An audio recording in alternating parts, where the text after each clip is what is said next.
Existen realidades que no se pueden ocultar en lo político, en lo económico, en lo social, en lo mundial. El mundo no se detiene y Verdad Colombia analiza las voces, teorías absurdas, pruebas falsas, testigos mendaces es lo que vemos. los hechos, los acontecimientos que son noticia. Y es que el tema de las falsas víctimas pues sigue estando al orden del día en Colombia. Con los profesionales Miguel Posada, Carlos Sierra Galindo, Miguel Fierro y José Domingo Rodríguez. Los domingos a las 11 de la mañana, Realidades. Con la coordinación periodística de Juan Carlos Rueda y la producción nacional de Paola Camacho. Realidades, un programa de la Federación Verdad Colombia, porque usted merece saber la verdad.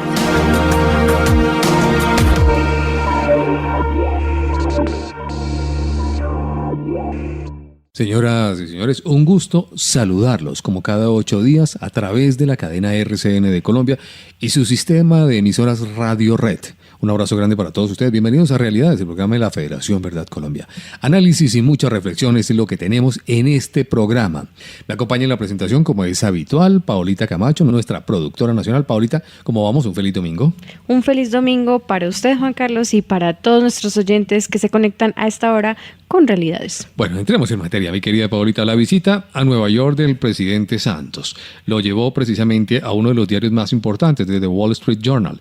Y en una entrevista con María Anastasia O'Grady dejó entrever ciertas cosas. Parece que fue por lana y salió trasquilado, ¿no, Juan Carlos? Sí, señora. ¿Cómo le fue? Eso lo vamos a analizar el día de hoy. ¿Dijo todo lo que debía o por el contrario subestimó a la periodista?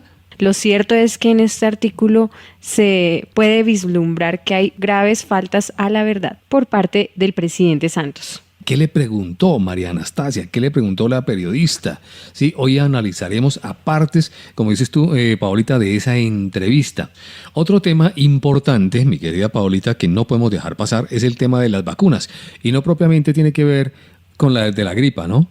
No, vamos a ver con nuestros analistas quiénes son los caleteros, por ejemplo. ¿Y qué tienen que ver ahora precisamente con el tema de las vacunas? Hoy lo vamos a entender.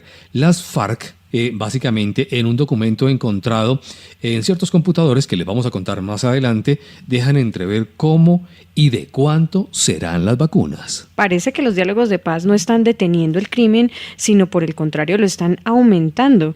Y pues no se ven intenciones de entregar nada, sino por el contrario seguir quitándole a los colombianos. Preguntas que nos podemos hacer los colombianos. ¿Cuántas vaquitas tienen los señores de las FARC? ¿Cuántos caballitos? ¿Cuántas tierritas tienen los señores de las FARC? ¿Qué van a hacer con esa platica? Bueno, y también en el análisis de los comunicados que hace semanalmente las FARC desde La Habana, vamos a ver cuáles son las nuevas víctimas que ahora ellos están reclamando.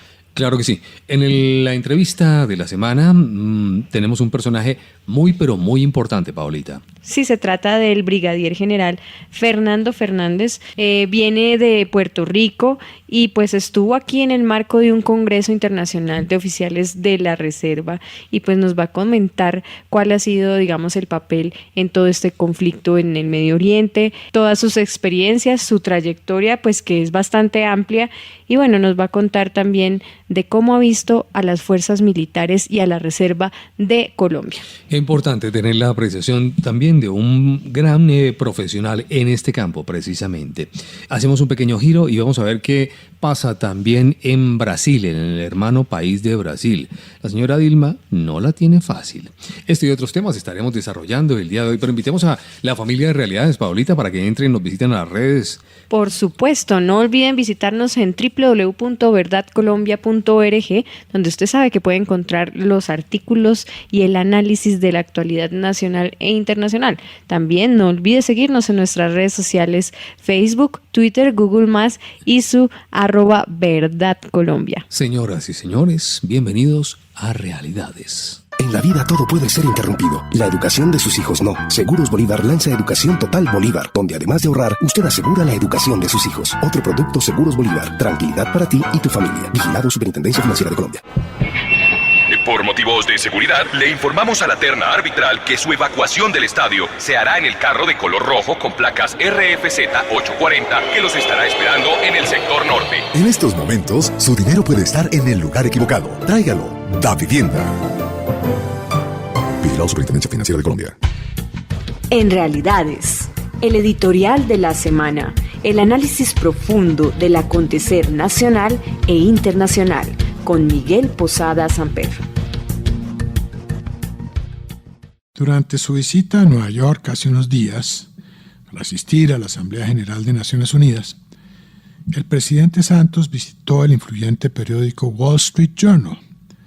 Lo entrevistó, apellido Santos, María Anastasia O'Grady, veterana periodista que ha conocido decenas de presidentes y ministros del continente.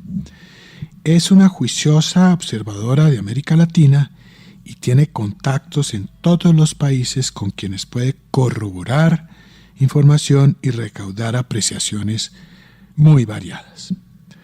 La idea de Santos era utilizarla para venderle a la opinión pública americana la idea de que el proceso de paz marcha a las mil maravillas. Pero en algunos temas cometió el error de decir cosas que se apartan de la verdad. Quedaron puntos por aclarar y el presidente se comprometió a hacerlo. No lo hizo directamente y a última hora su oficina de prensa remitió a la periodista a la columna de Daniel Coronel. Ese es un acto de descortesía. Mal le salió todo esto al presidente, porque si bien la periodista divulgó el mensaje de Santos, también cuestionó algunas de sus afirmaciones. No es muy inteligente subestimar al interlocutor e incumplir lo ofrecido si lo que quiere es apoyo a su política. Este, sin embargo, es solo un episodio más, en un gran esfuerzo del gobierno por venderle al mundo y a los colombianos lo que algún día será el acuerdo con las FARC. Y subestimar a la periodista es tan miope como subestimar a todos los colombianos. Pocos se van a dedicar a leer las 60 páginas del borrador publicado sobre los supuestos acuerdos que ya llevan en La Habana. Pero algunos sí lo harán y se ocuparán de ilustrar a la opinión sobre los peligros que allí se ocultan. No es solo que no habrá pena alguna por los horrendos crímenes de las narcoguerrillas, sino que habrá una historia falsa de lo ocurrido en todos estos años y se le concederán a los marxistas toda suerte de privilegios y participación en el diseño de un nuevo Estado. ¿Quedarán a salvo en este diseño la libertad económica y política? Eso no resulta claro. Es bien posible que en un tiempo se firme algo y con un enorme costo en publicidad el pueblo lo apruebe. Eso solo será un inicio. Para la subversión es solo un cambio de etapa en su camino hacia el poder y la instalación en Colombia del castrochavismo. Los grandes empresarios parecen tranquilos. Otros más pequeños ya están viviendo nuevamente lo que es la extorsión desaforada. No puedo dar los ejemplos concretos porque pondría en riesgo a las víctimas. La prensa sigue ávida de mermelada, concesiones y pauta. No piensan que tarde o temprano perderán la libertad. Pero ocurre que ya no basta controlar los medios tradicionales. Las redes sociales no se pueden acallar. La capacidad de intimidación de un poder judicial politizado y dispuesto a todo es la otra herramienta detestable que se está utilizando para acallar el disenso. El presidente Uribe, por ejemplo, debe enfrentar una prensa sesgada y una variedad de ataques judiciales. Pero bien lo dice un afiche que circula por las redes. Si asesinan o encarcelan a Uribe, están enfrentando a 7 millones de colombianos.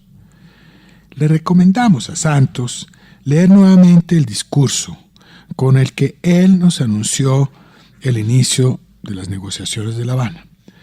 No está obligado a seguir las conversaciones y es claro que el enemigo no quiere un pacto que convenga al país. Nadie, distinto a los mamertos de siempre, le va a criticar si rompe unos diálogos que empezaron mal y siguen peor. Para Realidades, Miguel Posada.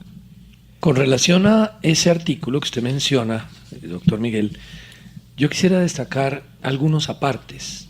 En algún momento, esta periodista Mary O'Grady, ella dice que le preguntó a Santos sobre ciertos temas relacionados con las negociaciones, principalmente que si en estas negociaciones se está poniendo a los terroristas de las FARC al mismo nivel moral con la democracia en Colombia. Y la respuesta de Santos fue: qué extraño que la misma gente que dice eso se sentó por 2 años con los mismos terroristas u otro grupo al mismo nivel, refiriéndose al ELN en Cuba. Y agregó Santos: la única diferencia es que mi predecesor falló y yo hasta el momento he tenido éxito. Hay que destacar primero que todo que eso no es preciso, ¿no? Eso no es cierto. Lo que él afirma en esa respuesta, yo diría que carece de exactitud, ¿no? Sí. Porque el expresidente Uribe nunca negoció durante 2 años con las FARC ni con el Ejército de Liberación Nacional. Hubo unas conversaciones en La Habana con el ELN, pero cuando el ELN no aceptó las condiciones mínimas que exigía el presidente Uribe, pues esas conversaciones no dieron para más. Además fueron reuniones exploratorias, lo cual es muy distinto a unos diálogos o negociaciones de paz. Es importante recordar que el presidente Uribe, cuando asumió la presidencia en agosto de 2002, para lo cual unas semanas después tuvo su primera asamblea ante las Naciones Unidas, antes de la Asamblea de Naciones Unidas, él se reunió públicamente con Kofi Annan y le solicitó la prudencia y los buenos oficios de las Naciones Unidas para buscar diálogos con las FARC con base a los inamovibles. Así que tampoco es un secreto a voces, como lo quiere dar a entender el gobierno del presidente Santos a través de Frank Per, quien pues tristemente fue comisionado de paz del presidente Uribe, pero pues las condiciones fueron bastante claras y no tan secretos. Por eso, realmente es, digamos, no es cierto, no se ajusta a la verdad esta respuesta que le da el presidente Santos a la periodista Mary O'Grady.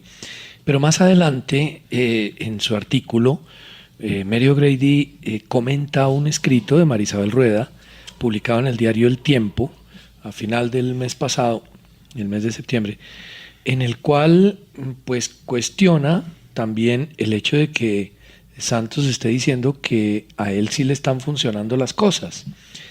Dice en este artículo nuestra periodista invitada Mary O'Grady que sus ejemplos de lo que queda por negociarse incluyen los derechos de propiedad rural, los acuerdos de libre comercio, la política minera y de energía, la desmilitarización del campo, y más adelante menciona también otros aspectos, como por ejemplo la democratización de la información y la comunicación, que ella hace ver como lo que está sucediendo hoy en día en Venezuela con el tema inventado por Hugo Chávez para coartar las libertades de prensa en Venezuela.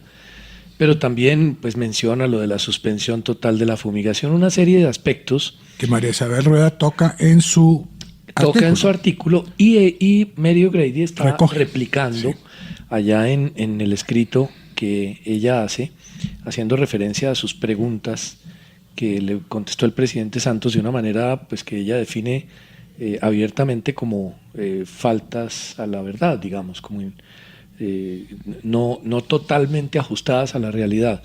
Y la verdad es que pues hay otro aspecto que vale la pena también destacar ahí. Es que ella dice: le pregunté a Santos si los rebeldes merecen la legitimidad que las negociaciones les conceden.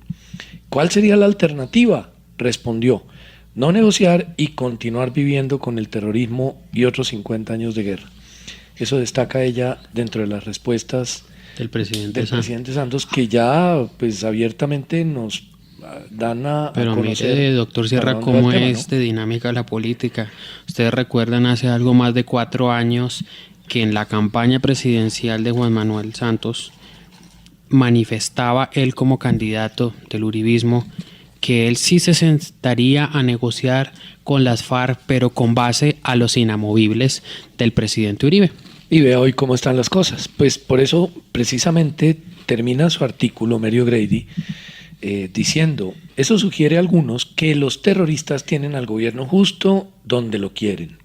No es de sorprenderse que los colombianos sigan sin convencerse de que el país pueda deshacerse de este terror mafioso a través de las negociaciones sin sacrificar la libertad.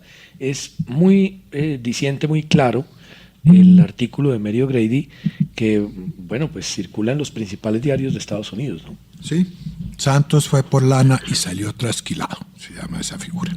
Correcto. Pero parte del problema es el hecho de que es mentiroso. Es un problema muy complicado.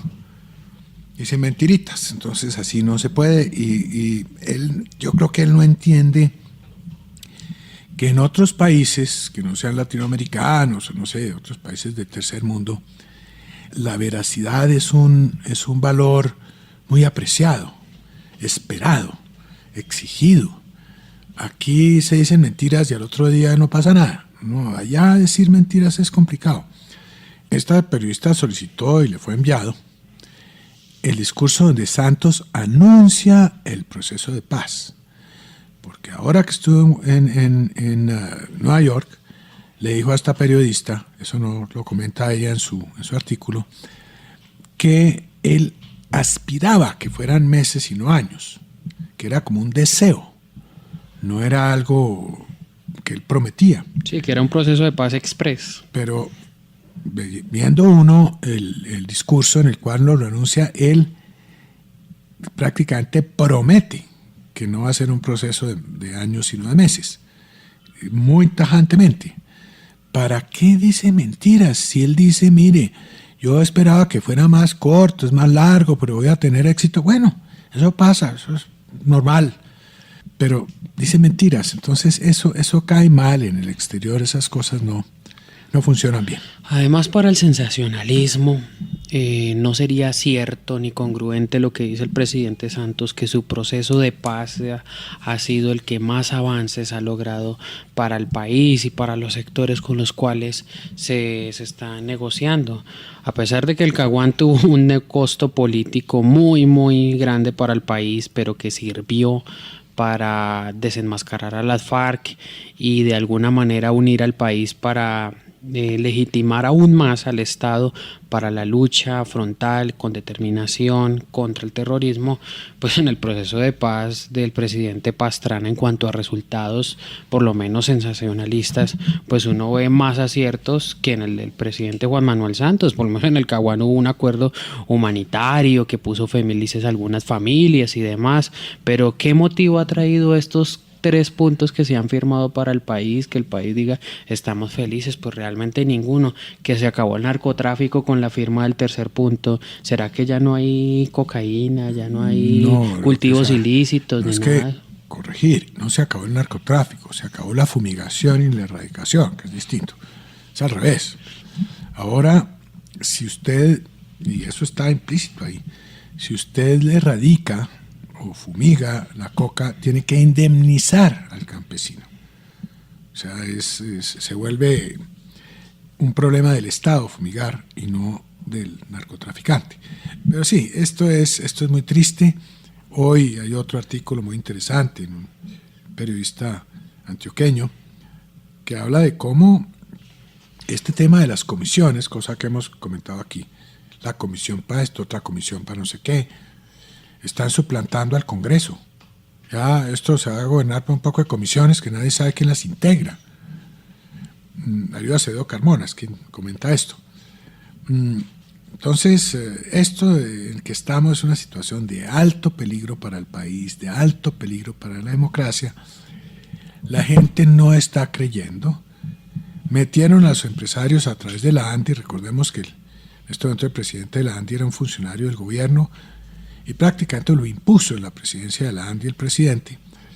Entonces los puso a hacer la campaña esa de soy capaz de qué, de perdonar. Sí, pues que no me están pidiendo perdón, ¿por qué voy a perdonar? Es lo primero, ¿no? Ahora, muchos empresarios, grandes empresarios, que son los que están en esto, no han tenido problema. El problema lo tienen los pequeños y medianos, que son a los que extorsionan. El camionero, que le queman su camión o le exigen los 500,000 pesos por poderse mover.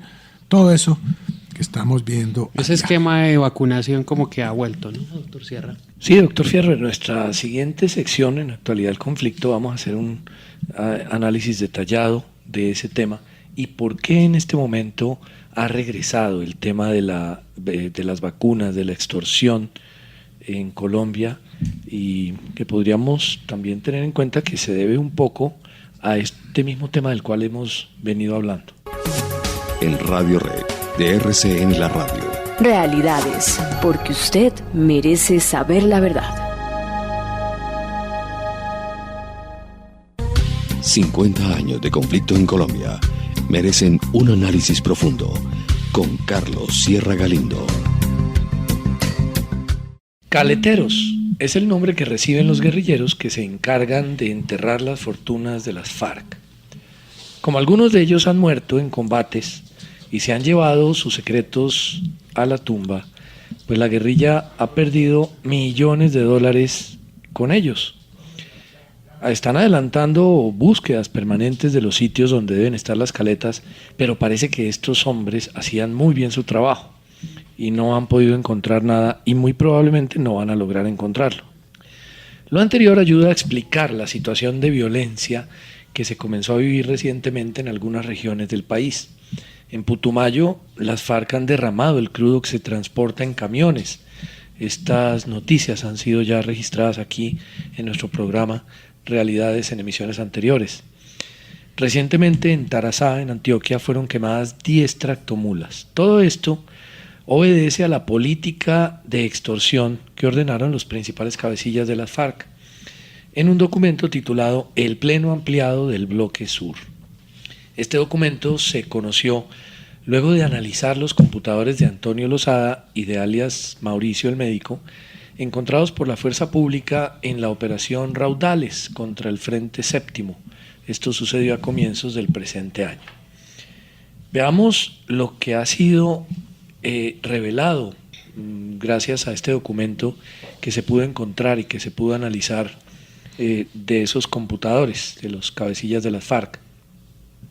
Dicen, por ejemplo, que en áreas donde se detecten minas de oro, esmeraldas, balasto, se cobrará el 20% de la producción. Esto parece estar en cabeza de alias El Paisa, que es el cabecilla principal de la columna móvil Teófilo Forero, que ha venido asolando una importantísima región del país desde hace muchos años. A las empresas constructoras les han fijado una cuota de 30 millones de pesos. A los contratistas, esto refiriéndose principalmente a quienes construyen vías, pavimentan, le van a cobrar el 10% de sus ganancias. Obviamente las petroleras no se quedan atrás. A ellas, en este documento, las FARC dicen que le van a cobrar $5 por cada barril extraído y $1 millón por cada pozo que perforen. A otras empresas relacionadas con este negocio, con esta industria del petróleo, también les van a cobrar. Los que hacen estudios para la perforación o estudios sísmicos para determinar en dónde se deben hacer los pozos, también les van a cobrar millones de pesos, dependiendo del tipo de estudio que estén haciendo. A los transportadores también les van a seguir cobrando por su negocio. El paso de un camión sencillo significa tener que pagar 500,000 pesos. El paso de un camión doble, 1 millón de pesos. Si transportan combustible por otros medios, deben pagar 150 pesos por cada galón transportado. Esto, por supuesto, obedece, como ya mencionamos, a la situación crítica de las finanzas de las FARC y que los obliga a una política que están dispuestos a hacer cumplir por encima de cualquier cosa a sus frentes y a sus bloques para lograr financiarse. O sea que podríamos decir que esta es la reforma tributaria de las FARC. Es la idea, claro, más o menos lo que esperan ellos, pero le quiero contar que también han comenzado a moverse de una manera muy intensa en negocios que cualquiera llamaría lícitos. Por supuesto no lo son, puesto que el dinero con el que han hecho estos negocios proviene de actividades ilícitas, de secuestros y de extorsión. En los documentos que estamos mencionando, de los computadores de Lozada y del médico, ellos afirman tener casi 45.000 bovinos, casi 3.000 equinos, más de 2.000 ovinos y 60 caprinos por casi 30.000 millones de pesos. Dicen tener más de 200.000 hectáreas de terreno en todos los tipos de topografías que hay en el país. Y tienen apartamentos, tienen toda suerte de cosas. Las lanchas en buena parte de los ríos de Colombia son de las FARC, el transporte, digamos, público. A una conocida mía, una señora conocida mía y su marido, primero tenían conocimiento de todos sus hijos, cómo era toda la familia, a qué colegios iban, todo eso. Y qué propiedades tenían, y los obligaron a entregarles un apartamento. Pues ellos afirman en estos documentos que los terrenos que tienen en fincas, digámoslo así, suman más de 66.000 millones de pesos.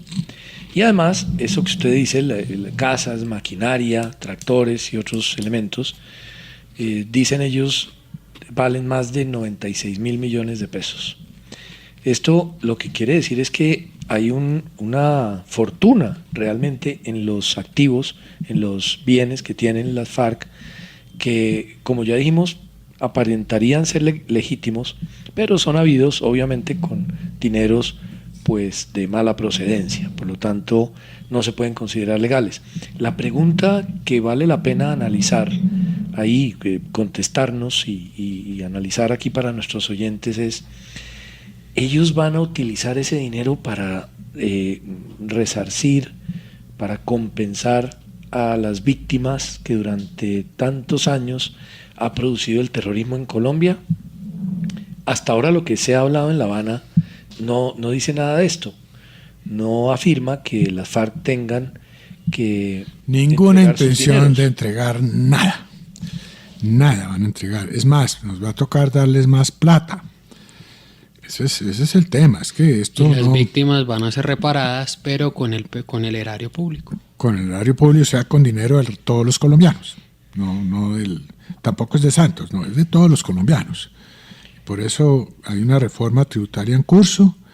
Va a haber un nuevo impuesto que ya no se va a llamar al patrimonio, sino a la riqueza, pero que es lo mismo, solo que con base anual y no que sobre la base de un 31 de diciembre o de un 1 de enero se calculaba un impuesto para ser pagado en 4 años. Nuestro cada año va a haber nuevamente una medición del patrimonio para efectos de pago, y vemos al gobierno enloquecido haciendo toda clase de bestialidades, metiendo a Colombia en problemas con sus vecinos, buscando plata, buscando a ver a quién le quitan algo.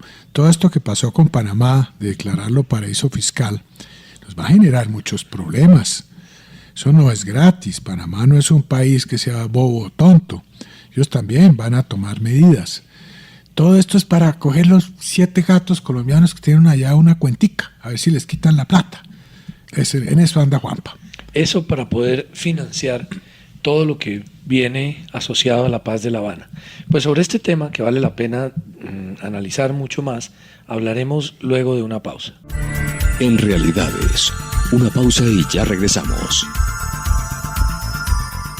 Con Renta Mensual Bolívar, a tu familia no le va a faltar nada. Un plan donde además de ahorrar, usted asegura el futuro de su familia mes a mes. Renta Mensual Bolívar, otro producto de Seguros Bolívar. Tranquilidad para ti y tu familia. Vigilado Superintendencia Financiera de Colombia. Y después del partido, Iván pudo hablar con el árbitro. ¿Dónde se encuentra? Usted no me lo va a creer, y como no se pudo hablar en la cancha con el árbitro central de este partido tan controversial, pues me encuentro aquí, enfrente al apartamento 202 con vista hacia la calle, el de las cortinas rosadas, donde vive el juez central. Lo vamos a esperar acá en la carrera 13. En estos momentos, su dinero puede estar en el lugar equivocado. Tráigalo. Da Vivienda. Vigilado Superintendencia Financiera de Colombia. Regresamos a Realidades, porque usted merece saber la verdad.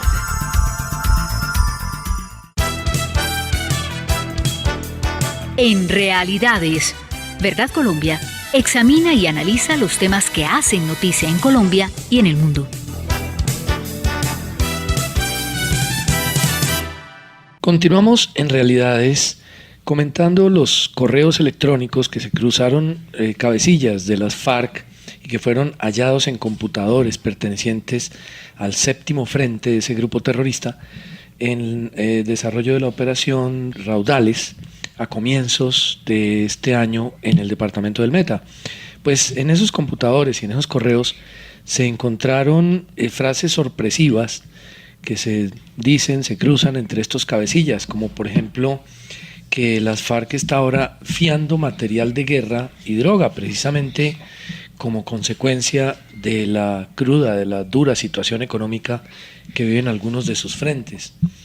Dice... Si las FARC no le pagan a uno, manda uno cobrar ¿a quién? ¿A la oficina de Envigado?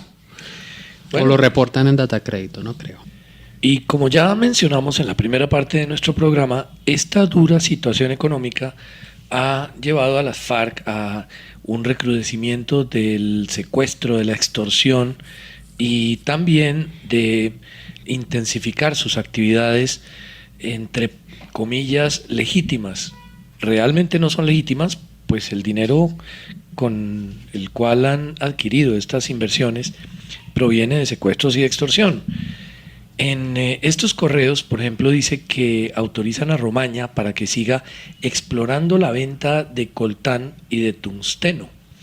Pero además dicen que los guerrilleros van a ejercer el control de las propiedades que tienen a través de lo que conocen como civiles designados, que no es más que la figura del testaferrato.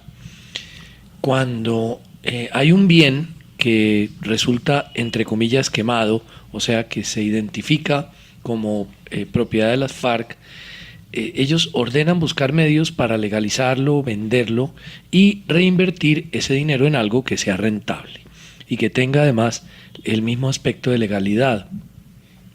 Se han encontrado también inversiones de las FARC en siembra para comercio de productos que sirvan para producir biocombustibles, pero también en otro tipo de inversiones, de activos, finca raíz, y esto se hace a través de civiles o también de guerrilleros que se hacen presentar, se hacen pasar como civiles por periodos prolongados de tiempo.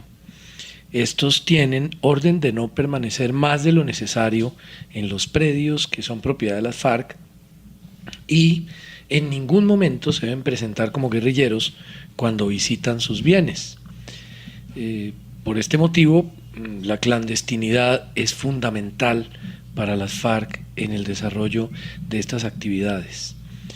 Esto pues es algo que nos hace ver que muy pronto esta situación financiera de las FARC pues va a lograr un recrudecimiento de la violencia en Colombia y por supuesto pues debemos estar preparados además para que desde La Habana se empiece a hablar sobre este tema y obviamente se evite discutir el tema de cómo van las FARC a devolver estos dineros o a resarcir a las víctimas del conflicto y que han sido ocasionadas como consecuencia de su accionar. Con relación a este tema de víctimas, vale la pena destacar un párrafo del último comunicado, del más reciente comunicado de las FARC al cierre de la tercera audiencia con las víctimas del conflicto que han visitado La Habana. En la última página de su comunicado, al final, dice que también consideran víctimas aquellos que sufren por delitos de pobreza, así lo llaman, a los menospreciados presos sociales, que también tienen familias y sueños y anhelan un mejor vivir. Dice que también se debería escucharse la voz de angustia de 30 millones de víctimas de la política económica, que ha causado en Colombia más muertos que la guerra. O sea que ahora lo que vamos a ver es víctimas de la política económica. Y a esos vamos, seguramente todos los colombianos, a terminar pagándoles indemnizaciones o quién sabe cuál sea el arreglo al que se llegue en La Habana con relación a este tema. Precisamente de este escrito, de este último comunicado, hay otro aspecto que también vale la pena destacar nos preocupa mucho, y es que ellos mencionan que el Acuerdo General de La Habana es el verdadero marco jurídico para la paz. Con relación a este tema jurídico, insisten en que no se debería insistir en la pretensión de imponerles a las FARC un marco jurídico para el sometimiento, siempre y cuando este marco desconozca el delito político. O sea, ya sabemos que no van a aceptar el marco jurídico para la paz a menos que los favorezca y los declare delincuentes políticos, con lo cual pues no les va a pasar nada, no tienen que irse a la cárcel. Absolutamente nada, eso es lo que vamos a tienen ver. El fiscal a bordo de esa causa, entonces ¿cómo se hace? El fiscal está empeñado en que no se va ni un minuto para la cárcel. En cambio, pues el fiscal mete gente 30 años, 40 años por cualquier boda. Entonces ahí van, ellos saben lo que están haciendo.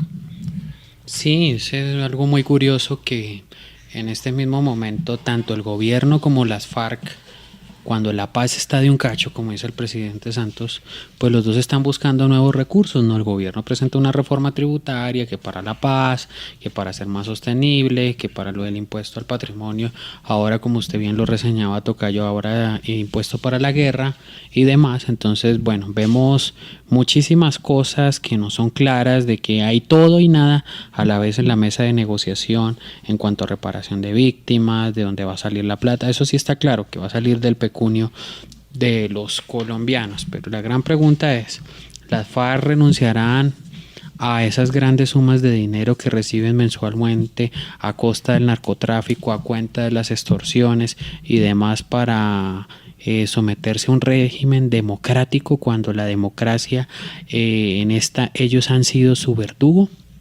Pero si ya lo que estamos oyendo es que hay víctimas de la situación económica en el país, y a esos va a tocar también indemnizarlos con la plata, claro. ¿De quién? Entonces se no va a ser la víctimas. De las FARC, por supuesto no va a ser la de las FARC, será de otras víctimas, seguramente. Bueno, Juanpa va a ir a Europa en estos días a buscar plata para el proceso de paz, vamos a ver cuánta consigue, ¿no?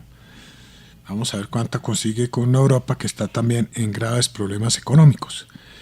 Bueno, es interesante, miremos un poquito nuestro continente qué está pasando, no tenemos mucho tiempo, pero en Brasil se pensaba que la segunda vuelta iba a ser entre Dilma Rousseff y una señora Silva, Marina Silva, del partido Ambientales. Pero resulta que en último momento hubo un candidato que sacó más votos que Marina Silva y sacó una buena votación, 30 y tanto %. Sí, solamente 8 puntos lo separan con Dilma Rousseff. Estamos hablando del candidato Neves, que no es ningún aparecido, que es de una familia política, de una tradición grande en su abuelo, en su padre, y que ha logrado de alguna manera aprovechar el descontento social que ha generado y enfrenta al Brasil a una cuestión interesante, ¿no? Muchos dicen que lo más probable es que gane Dilma por la cuestión de que quien está en el poder tiene ventajas, pero realmente este señor Neves va en ascenso y esta semana se define o se definía, estamos atentos, a quién va a apoyar la candidata que pues auguraba un buen resultado, pero que pues ocupó la tercera posición y salió de la contienda, precisamente de Marina Silva, ¿no? Sería muy bueno ese cambio para el Brasil, ese cambio de gobierno, ya con un político mucho más serio, un político por profesión y no un político exterrorista, ¿no? Sí, Brasil está en recesión, recordemos, la situación allá es difícil. Vamos a ver qué pasa en Brasil, nuestro gran hermano del sur, el país más grande de Sudamérica. Hagas lo que hagas, estés donde estés, con Salud para toda la vida Bolívar, siempre vamos a estar pendientes de ti y tu familia. Otro producto de Seguros Bolívar, tranquilidad para ti y tu familia. Vigilado Superintendencia Financiera de Colombia. Lamentable trabajo arbitral que ha tenido el juez central y que tiene, pues contenta a una persona. Sí, queremos contarles que en el sector 7, silla 25B, nos acompaña la señora Merceditas, la mamá del árbitro. Referencia en la Viena, ahí está en la tribuna. En estos momentos, su dinero puede estar en el lugar equivocado. Tráigalo. Da Vivienda. Vigilado Superintendencia Financiera de Colombia. En Realidades, traemos las fuentes directas para analizar los temas de actualidad más importantes de Colombia y el mundo. Este es el invitado de la semana. Bueno, hoy nos encontramos con un invitado muy especial. Nos encontramos con el brigadier general Fernando Fernández, quien es oficial de la Reserva de Estados Unidos de Puerto Rico y fue comisionado como segundo teniente en el Cuerpo de Intendencia del Ejército de los Estados Unidos al graduarse del programa de entrenamiento de oficiales de reserva de la Universidad de Puerto Rico en 1983. También su carrera dentro de la Reserva del Ejército comenzó en 1984 con asignaciones importantes que incluyeron servir como líder de pelotón y oficial de operaciones de suministros de la Compañía 597 de Intendencia, entre otras actividades muy importantes. Como parte de su educación militar, el brigadier general Fernández ha completado los cursos básico y avanzado de oficial de intendencia, la Escuela de Comando y Estado Mayor del Ejército, el curso asociado de formación de ejecutivos en logística del Ejército, el curso de seguridad nacional para componentes de reserva, entre otras actividades académicas. También ha tenido importantes condecoraciones que incluyen la Medalla Legión de Mérito, la Medalla Estrella de Bronce, Medalla por Servicios Meritorios, la Medalla de Encomio del Ejército, Medalla del Logro del Ejército, el Distintivo de Acción de Combate y bueno, entre otros. Ya entonces nuestros oyentes podrán ver la calidad de invitado que tenemos hoy aquí en Realidades y le damos la bienvenida al brigadier general Fernando Fernández. Señor general, muy buen domingo. Gracias por la invitación. Primero que todo, pues queremos saber cuál fue el motivo de su visita aquí en Colombia. Bueno, el motivo principal fue la participación en el Congreso de la Unión Panamericana de Oficiales de Reserva de las Fuerzas Armadas, que se llevó a cabo en la ciudad de Santa Marta. Un congreso en que contamos con la presencia de oficiales de reservas de las Fuerzas Armadas de Estados Unidos, Colombia, Canadá, Perú y Argentina. Bueno, ¿cuál es el objetivo principal de UPORFA? Bueno, esta unión, el objetivo principal es hacer un enlace entre todos los oficiales de reserva de las Fuerzas Armadas del hemisferio, intercambiar ideas, aprender unos de otros y crear enlaces que nos sirvan para el desarrollo profesional de los oficiales de reserva en la región, a la misma vez que logramos iniciativas en que hacemos en el futuro entrenamientos conjuntos, simposios, seminarios y congresos como este. ¿Cómo vio usted la representación de Colombia en este Congreso Internacional de Oficiales de Reserva? Bueno, Colombia obviamente ha sido el anfitrión de este congreso por segundo año consecutivo. Ya yo había visitado Colombia en años anteriores en capacidad de militar y presenta un cuadro de unos oficiales de reserva muy profesionales, muy altamente educados y comprometidos con su faena como oficiales de reserva. Estoy altamente impresionado no tan solo de los oficiales de reserva de Colombia, sino de las fuerzas militares colombianas, las cuales a través de los años he seguido su ejecutoria y estoy muy bien impresionado de la calidad de hombres, soldados, oficiales que posee esa fuerza. Para todos nuestros oyentes, ya yéndonos hacia el lado pues, de Estados Unidos, pues su amplia trayectoria nos puede dar mucha experiencia de pues, todo este proceso y de toda esta labor que tiene la Reserva de Estados Unidos, pero para que nuestros oyentes entiendan un poco mejor, ¿cuál es la función de la Reserva de los Estados Unidos? Ok, en mi caso particular yo llevo una carrera de 31 años con la Reserva del Ejército de Estados Unidos. Cada servicio de las Fuerzas Armadas de Estados Unidos tiene un componente de reserva. El componente de reserva hoy en día es más importante que nunca, aunque la Reserva del Ejército de Estados Unidos lleva más de 100 años de creada, debido a los acontecimientos de los últimos 12 años, después de los ataques terroristas del 11 de septiembre del 2001, la relevancia de los componentes de reserva ha aumentado dramáticamente, ha habido una evolución de lo que antes se consideraba una reserva estratégica a una reserva operacional. Entiéndase por eso que las Fuerzas Armadas de Estados Unidos no pueden ejecutar ningún tipo de operativo militar, contingencia o campaña de guerra mayor sin contar con un elemento de oficiales, suboficiales alistados de reserva que ayuden en ese esfuerzo. Es indispensable, lo hemos visto en la guerra de Irak, actualmente la guerra de Afganistán, en que se han movilizado y desplazado miles de reservistas de los Estados Unidos a apoyar las fuerzas del componente a tiempo completo para llevar a cabo su misión.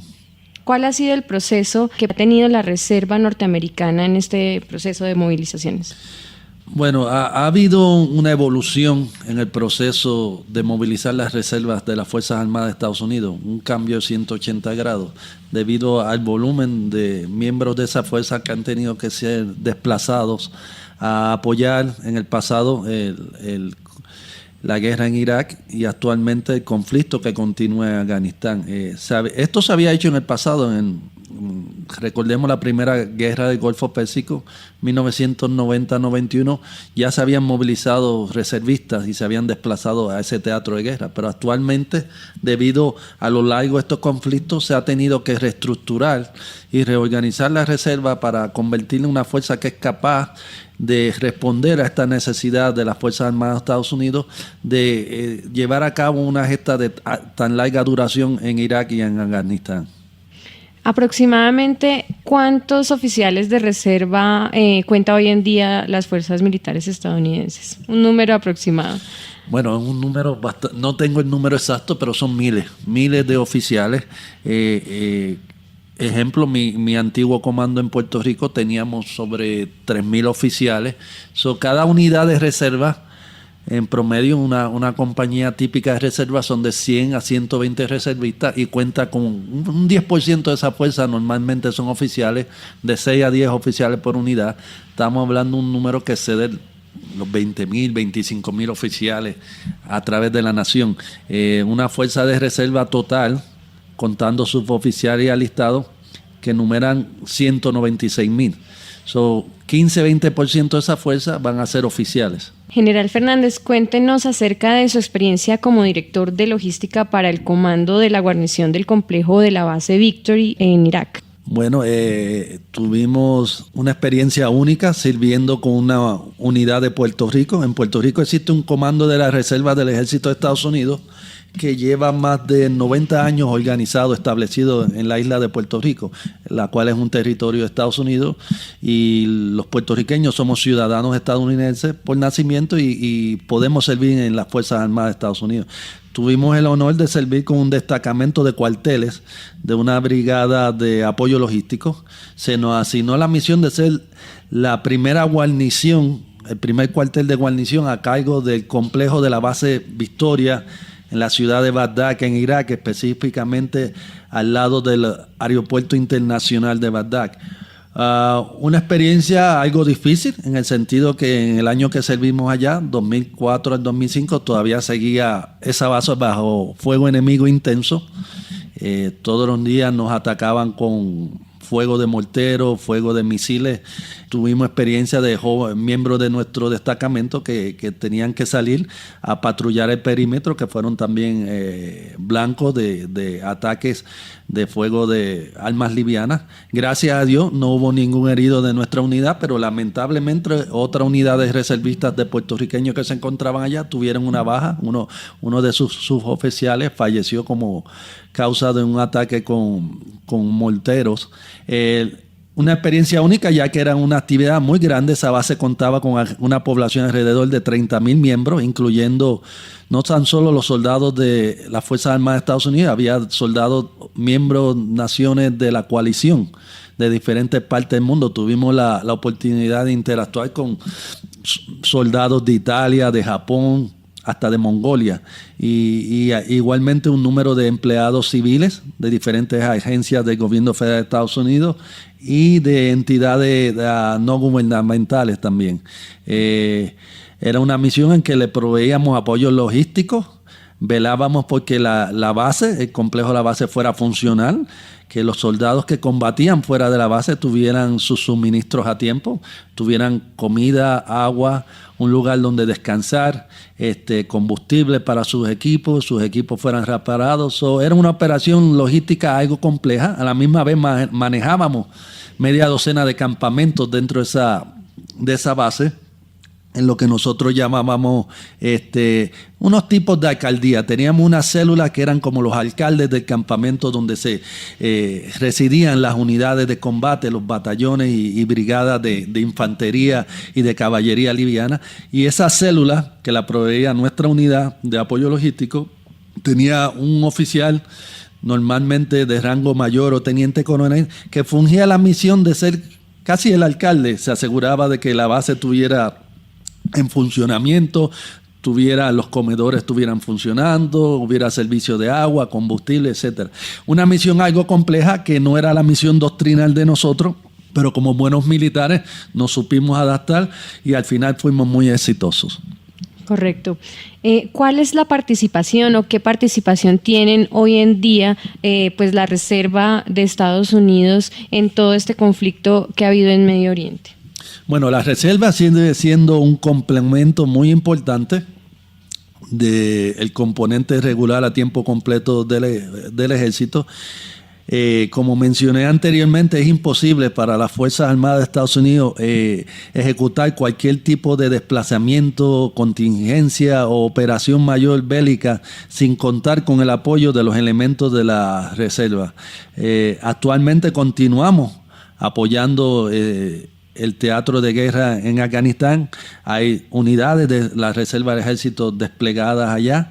Alrededor de 12,000 reservistas del Ejército de los Estados Unidos se encuentran movilizados en diferentes partes del mundo, la mayoría de ellos en Afganistán y en Kuwait, ya que ese es el foco principal de los esfuerzos de las Fuerzas Armadas de los Estados Unidos en estos momentos, y esperamos que en el futuro esto continúe, ya que debido a la situación económica, la limitación de recursos y financiamiento de las Fuerzas Armadas, en la medida que el cuadro regular permanente a tiempo completo, las fuerzas militares de los Estados Unidos se reduzcan por cuestiones de presupuestarias, eso implica una mayor responsabilidad, una mayor carga para los miembros de las unidades de reserva, ya que ellos tendrían que llenar esa vacante que deja la reducción en el cuadro regular permanente. Obviamente los componentes de reserva son costo eficientes en el sentido que mientras hablamos en tiempos de paz que no se usan, cuestan solamente 1/3 de lo que cuestan los componentes a tiempo completo.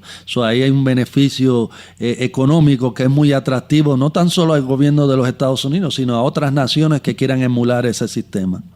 Correcto. General, como usted sabe, pues Colombia es un país que ha vivido en un conflicto de hace ya 50 años. Entonces, pues me gustaría preguntarle desde su punto de vista, ¿cuál sería o qué sería pues el factor más importante que deben fortalecer las fuerzas militares para la defensa y la seguridad de un país? Estamos al tanto que Estados Unidos directamente ha estado apoyando a las fuerzas militares de Colombia por muchos años, a sus miembros, para apoyarlo en esta gesta contra el terrorismo y a favor de la libertad y la democracia. La mejor manera de apoyar esta gesta es que la sociedad, el pueblo, la población se den cuenta de los sacrificios que hacen sus militares. Ellos, como dicen ustedes aquí, lo dan todo por la patria. Ese es el lema de Comando de Profesionales Oficiales de Reserva, sin esperar nada a cambio. Solo el respeto que se merecen por poner en la línea sus vidas, y muchos de ellos han perdido sus vidas, muchos de ellos han sido gravemente heridos. Y solamente yo creo que lo más importante para ser exitoso y continuar esa gesta es que la población entienda que los militares están para defenderlos a ellos, y que en un sentido nosotros, las Fuerzas Armadas de Estados Unidos, tenemos un decir que es que nadie odia más la guerra que los soldados que tienen que pelearla. Ningún militar profesional interesa ir a una guerra porque sabemos el sacrificio que conlleva. Pero no obstante eso, estamos dispuestos a darlo todo por nuestra patria, nuestras respectivas patrias, y ese es el caso aquí en Colombia. Por muchas décadas los soldados y los militares colombianos se han sacrificado, han abandonado sus familias, han sido heridos en el combate y muchos de ellos muertos, tratando de asegurar la libertad y la democracia de los colombianos y de proteger su seguridad. Bueno, señor General Fernando Fernández, agradecemos mucho su participación aquí en Realidades y esperamos su pronto regreso para que nos acompañe de nuevo. Muchas gracias por la invitación. Espero que no sea la última vez que visito Colombia. No ha sido la primera, ya esta es la cuarta vez que visito Colombia y me han tratado muy bien, así que espero regresar pronto. Muchas gracias. Gracias a ustedes. La salud de tu familia debe estar en manos de verdaderos profesionales. Por eso, con Salud para toda la vida Bolívar, siempre vamos a estar pendientes de ti y tu familia. Otro producto de Seguros Bolívar. Tranquilidad para ti y tu familia. Vigilado Superintendencia Financiera de Colombia.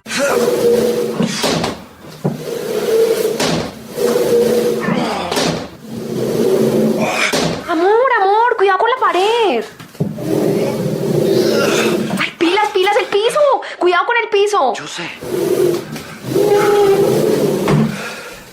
Sí, mi amor, tenías toda la razón. El sofá se ve mejor en donde estaba, en el segundo piso. En estos momentos, su dinero puede estar en el lugar equivocado. Tráigalo. Banco da Vivienda. Aquí lo tiene todo. Vigilado Superintendencia Financiera de Colombia. Bueno, señoras y señores, llegamos al momento final de Realidades. Esperamos que el programa haya sido de su total agrado.